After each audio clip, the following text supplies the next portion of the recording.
Good morning. সকাল এখন বাজে 9টা। ঘুম থেকে উঠে বিছানাটা গুছিয়ে নিলাম। আজকে উল্টো রথ, তাই কাজ আছে ঘরে। স্নান করে পুজোটা দিয়ে নিলাম। এই যে পুজোটা দেওয়া হয়ে গেছে, আমি যাবো রান্নাতে। বেশি কিছু করবো না, সকালের জলখাবারটা খেয়ে নেব। খিচুড়ি আর আলু ভাজাই করবো আজকে।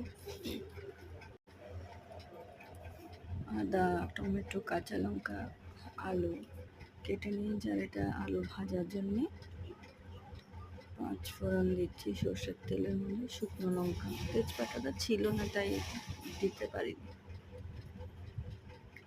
সব দিয়ে দিলাম। টমেটোটা দিলাম, আলুটা দিলাম, নুন, হলুদ, জিরে গুঁড়ো, একটু কাশ্মীরি লঙ্কা দিয়ে নেড়ে নিলাম। 2 মিনিটের মতো কষিয়ে নিলাম। জল দিয়ে দেবো। আলু ভাজা হয়ে গেছে, অর্ধেক হয়ে গেছে। খিচুড়ি হয়ে এসছে প্রায়, নামিয়ে নেব। সবাই পাশে থাকবেন, সাবস্ক্রাইব